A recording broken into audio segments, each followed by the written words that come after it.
Ang ating Bombo News analysis ay may kaugnayan sa pinaigting na border screening sa mga paliparan at pantalan sa bansa upang maiwasan ang posibleng pagpasok ng hantavirus sa Pilipinas. Kasunod naman ng babala ng DOH at international monitoring sa naiulat na outbreak na may kinalaman sa barko na MV Hondius. Yati dyan ni Bombo Kervin Gamad.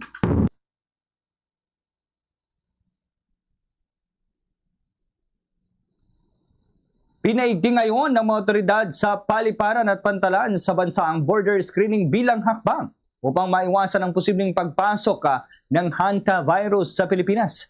Ito ay kasunod ng babala ng Department of Health o DOH kaugnay ng international na monitoring na iulat na outbreak na may kaugnayan sa barkong MV Hondius na bumiyahe mula sa Ushuaia patungong Cape Verde. Ang hantavirus ay isang sakit na nagmumula sa mga daga at maaaring maipasa sa tao.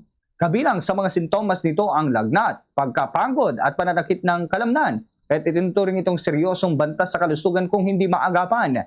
Bilang tugon, nakikipag-ugnayan ang DOH sa World Health Organization, Bureau of Quarantine at Research Institute for Tropical Medicine upang matiyak ang mahigpit na pagbabantay sa sitwasyon. Ipinatutupad din ang mas masusing proseso ng screening sa mga paliparan at pantalan kabilang ang paggamit ng health declaration sa eGov-PH app at infrared thermal scanning sa mga dumarating na pasahero.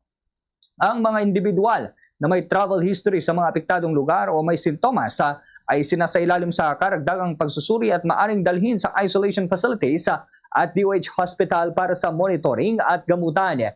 Tiniyak din ng DOH ang kahandaan nitong magsagawa ng laboratory testing sa 38 Pilipinong tripulante ng MV Hondius sa kanilang pagbalik sa bansa, kasabay ng kanilang quarantine sa Netherlands.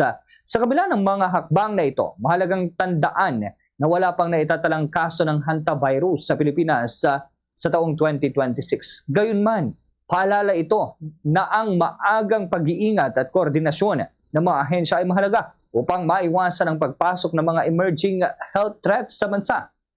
Sa mas malawak na pananaw, ipinapakita ng sitwasyon na ito ang kahalagaan ng pagiging handa ng bansa sa mga posibleng global health risk. Hindi na bago ang ganitong banta. Sa panahon ng mabilis na paggalaw ng tao at kalakalan, anumang outbreak sa ibang bansa ay maaaring mabilis na maging lokal na issue kung hindi maagapan. Gayunman, mahalaga ring panatilihin ang balanse sa pagitan ng seguridad at hindi labis na pangamba. Ang transparency ng DOH at koordinasyon sa mga international na ahensya ay mahalagang hakbang upang mapanatili ang tiwala ng publiko at maiwasan ang maling impormasyon. Ang tunay na proteksyon laban sa ganitong uri ng sakit ay nakasalalay, hindi lamang sa border control, kundi pati na rin sa disiplina ng publiko, tamang impormasyon at mabilis na pagtugon ng pamahalaan sa anumang posibleng banta sa kalusugan. Yan ang ating Bombo News Analysis. Ako si Bombo Kervin Gamad. Basta Radyo, Bombo!